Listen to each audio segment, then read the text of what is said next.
Dame has is that Miami is a bunch of unintelligent thugs that just play instinctually and not wisely. And the best thing about Miami, for their purposes, is that they're a bunch of unintelligent thugs who just play Love it. instinctively. So Yes. it's the best Love and the it. worst thing about Miami.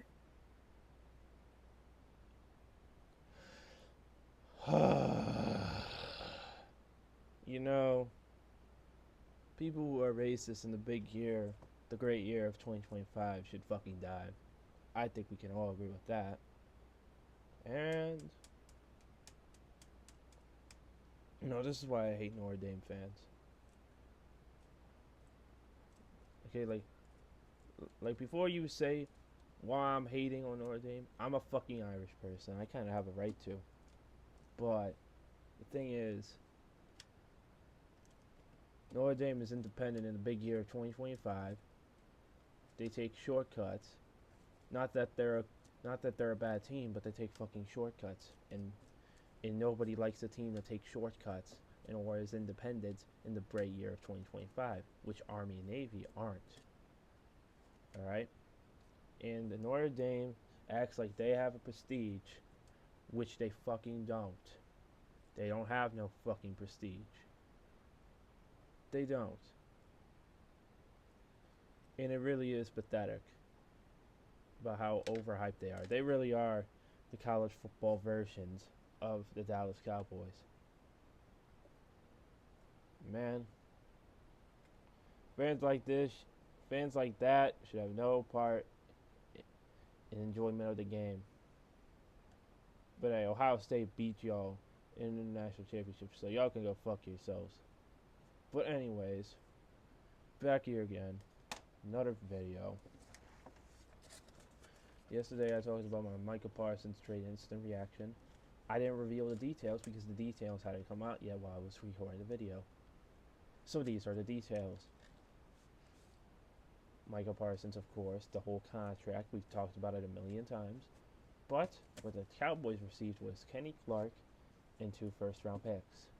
Before I get to the funniest part about this whole trade, I instinctively looked up Kenny Clark. And you want to know the first thing I saw? I saw this guy had foot surgery 3 months ago. That's the most Jerry move that I've ever seen in my life. And what an idiot. Because the funniest thing is, 49ers, 4 years ago, traded 3 first-round picks to take Trey Lance. What Cowboys received 2 first-rounders. Jerry, to pinpoint, like, why Jerry? Like, Jerry is 3 years older than the current president we have. I think that should say enough about how badly run that organization is. But, and he had a bunch of, and the press conference he had was a fucking all-timer. Holy shit, dude. What a dumbass. He called the coaching dude when he was asked about like the fans. When he was asked about fans who could be displeased about it because everybody freaking is. Every Cowboys fan is. He said like he called the coaching staff new when he literally promoted the offensive coordinator to a head coach. And that is fucking insane. Fucking terrible.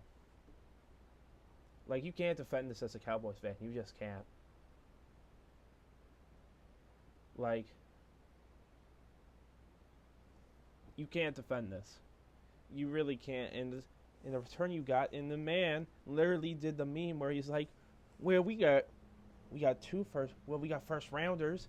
One of them could be Micah Parsons. No! God damn it, man. And then this bumbling idiot is like, oh, well, maybe we could be gearing up for something.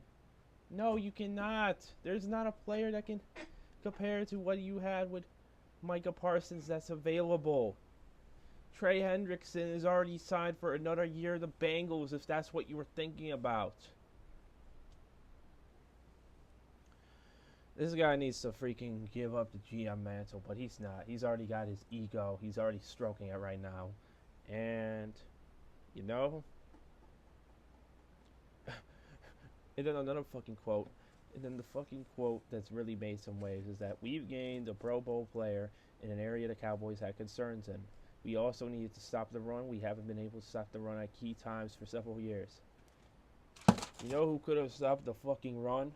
Micah Parsons, your best defensive player, the best defensive player that you've had for years. For years. For I don't know how long. And you threw him all away for a bunch of chips.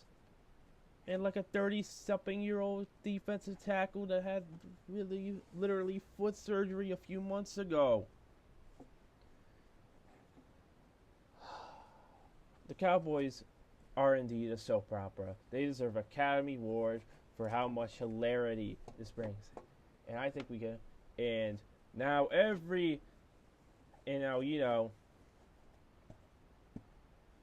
must be a fun time to be a Dallas sports fan right now.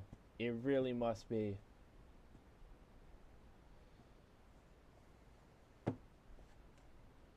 Yeah, Jerry, you ain't getting that ring.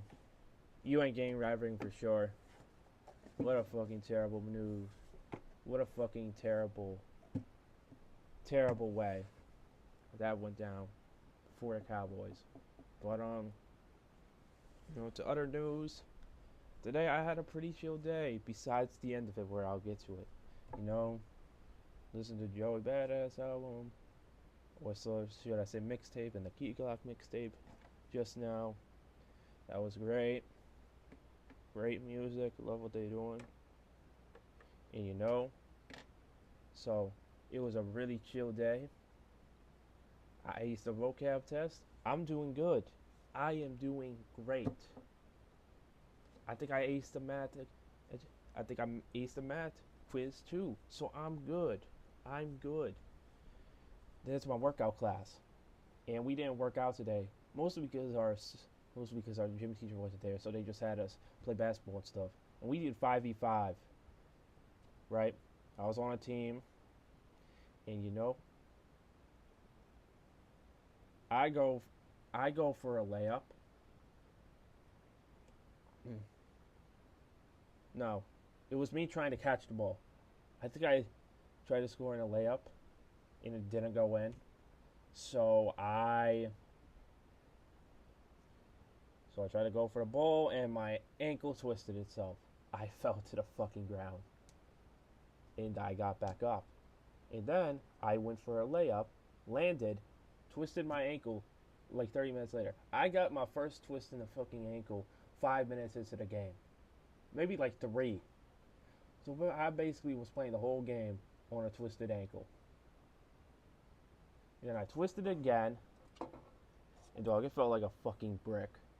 You ever have something in your body feel like a fucking brick, unlike your fucking genitals? Or unlike your fucking dick. Say it straight up.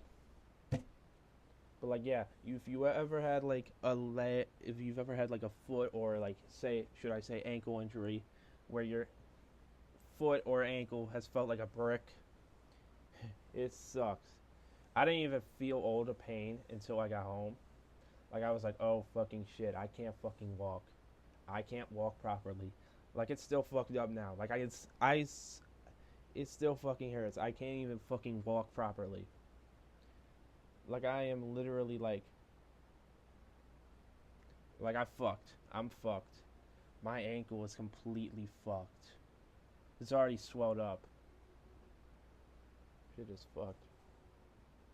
And I fucking played a whole fucking game on a fucking twisted ankle, and now look where I'm at. That's the most my way to end the fucking weekend. To end the fucking week. That of course happens to me. But with Felice Cloud football's back, Ohio State gonna win tomorrow. Mark my words. Clemson gonna win tomorrow. Brian Kelly gonna have another fucking crash out post conference. Life's gonna be good. Life's gonna be good. Life's gonna be good. And the big game tonight, Georgia Tech and Colorado. That'll be a very interesting game. Say all you want about Colorado, but one thing for sure they are is intriguing. And you know they're intriguing now because they don't have Shadur Sanders, and more importantly, they don't have their Heisman winner. Maybe he shouldn't have gotten it, but anyways, maybe he shouldn't have gotten it. But Travis Hunter, the Heisman Trophy winner, two-way player, their obvious best player on the team, he's not there anymore. So it'll be interesting to see how it's run, how the organization is run. I mean, we'll see. We'll see, man. And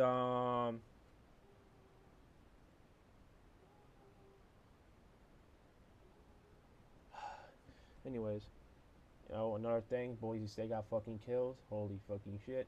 Ashton GT is the fancy car in a shitty house meme. That is literally happened. Anyways, back at it again.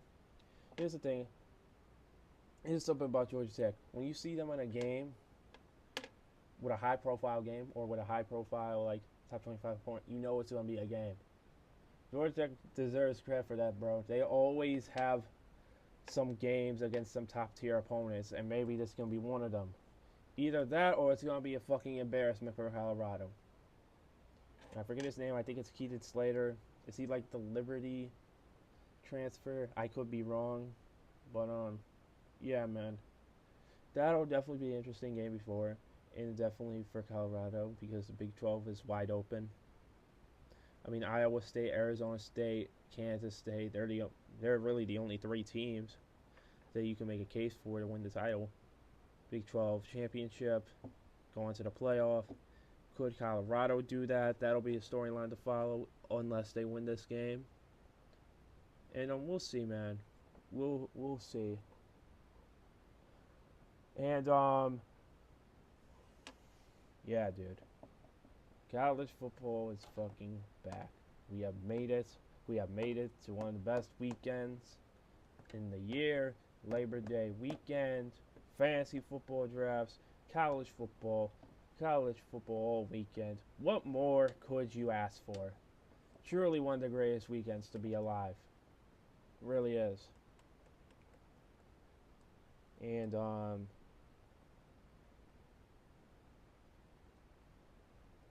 tomorrow, probably at midnight when all the games are basically concluded, I'll probably make a video talking about it. Either I'm going to be really extremely happy, like I told you fucking guys, or I'm going to be fucking extremely pissed and upset. But, you know, they're going to win. Ohio State going to win. Julian Sand going to have a better performance than Arch Manning. Jeremiah Smith going to have the best performance of anybody, and he's going to win the Heisman later this year. Mark my fucking words. Fucking clip it. Clip my fucking words. That is legitimately going to happen. Mark my words. Like, Taylor, if you're watching this, mark my fucking words. I dare you. Florida ain't going 9-3.